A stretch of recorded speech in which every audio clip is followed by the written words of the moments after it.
காட்டில் நெருப்பு பிடித்த காகம். Please subscribe kids Tamil channel. அடர்ந்த பசுமை காட்டில் பல விலங்குகள் அமைதியாக வாழ்ந்து வந்தன.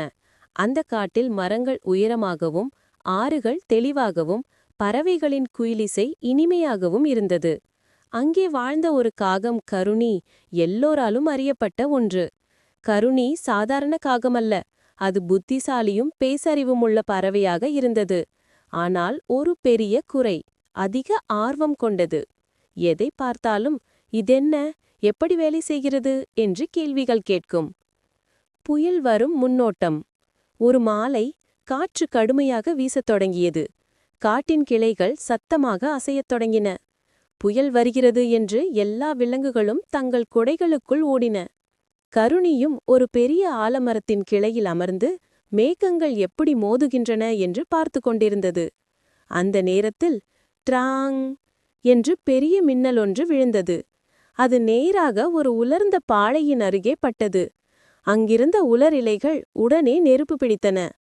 மெல்ல மெல்ல அந்த நெருப்பு பெரிய நாக்கு போல பரவி சிவப்பாக ஆரஞ்சாக ஜுவலிக்கத் தொடங்கியது. விலங்குகள் பயத்தில் ஓடு. நெருப்பு நெருப்பு என மான் முயல் நரி ஆள்றான். அனைவரும் தூரத்தில் சென்று பாதுகாப்பாக இருந்தனர். ஆனால் கருணி மட்டும் அந்த நெருப்பின் ஒளியை பார்த்து ஆச்சரியப்பட்டிருந்தது. வாவ், இது எவ்வளவு அழகா ஒளிருது! அதை அருகிலிருந்து பார்த்தால் இன்னும் என்ன தெரியுமோ என்று ஆர்வத்தில் திளைத்தது. பெரிய தவறு, ஆர்வத்தின் பேரில் கிண்ணம். அது மெதுவாக பறந்து நெருப்பின் அருகே இறங்கியது. வெப்பம் முகத்தை தட்டி எரித்தது. ஆனால் கருணி பின்னடங்கவில்லை. கவலைப்படாதே, நான் கொஞ்சமே அருகே போறேன் என்று அது தன்னைத்தானே சமாதானப்படுத்தியது. அழகான ஒளியே அதை விரும்பத் தள்ளியது. அப்படியே ஆபத்திற்குள் ஜர்ஜராக நுழையும்போது ஒரு சூடான புகைநுரை காகத்தின் சிறகை தொட்டுனது. சிஷ் என்று ஒரு தீப்பொறி சிறகின் முனையில் ஒட்டியது. சிறிது நேரத்தில் அதன் இறகில் நெருப்பு பற்றி கொண்டது. கருணி பயந்து போய் கா கா கா என்று கத்திக்கொண்டு பறக்க முயன்றது. உயிருக்கு ஓட்டம்.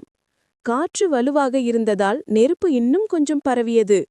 கருணி வலி தாங்க முடியாமல் கண்ணீர் விட்டது. அது உலர்ந்த மரங்களை, பாறைகளை, களைகளை அனைத்தையும் தாண்டி பறந்து பாதுகாப்பான இடம் தேடியது. அந்த நேரத்தில் அது தூரத்தில் ஒரு நீல நிற ஜொலிப்பு கண்டது. ஆறு. அது என் ஒரே நம்பிக்கை என்று கருணி நினைத்தது.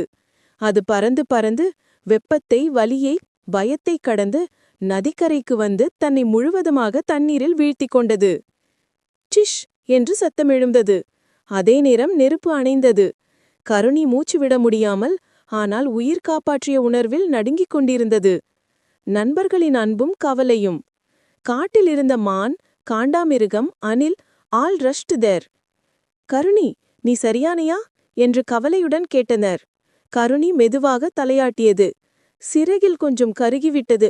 ஆனால் நான் உயிரோடு இருக்கேன், அதுவே பெரிய விஷயம் என்று சொன்னது. அனைவரும் அதை ஆறுதல் கூறினர்.